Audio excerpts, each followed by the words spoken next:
My vet probably thinks I'm crazy because I bring my animals to the vet over almost anything. The reason why I do that is because I've lost 2 pets the last 2 years, and I've nearly lost Digit 3 times.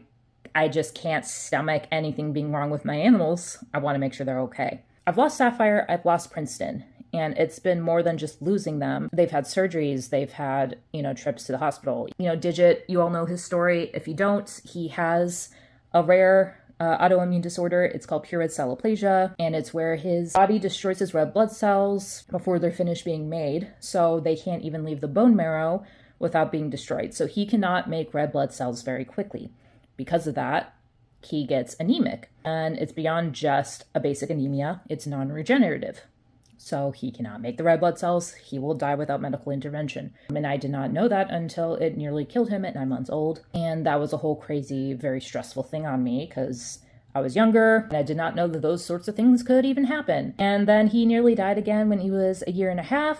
And that was a very traumatic experience because I had been sleeping at the time. I woke up to my cat screaming and yowling, and I found him on the floor. He couldn't make it to the litter box, so he had soiled on himself, and he's just sitting there yowling at me like I'm scared. And I had to take him to the ER. They got him stabled.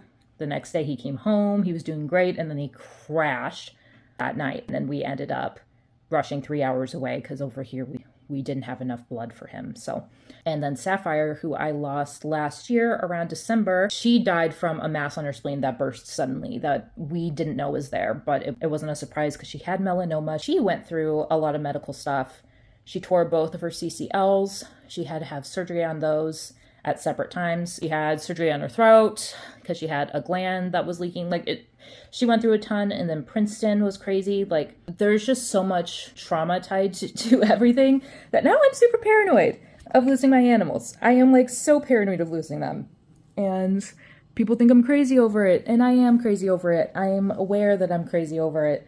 But when you've nearly lost a cat 3 times and you've lost 2 of your animals in the last 2 years, you're going to be crazy too. So I probably need therapy.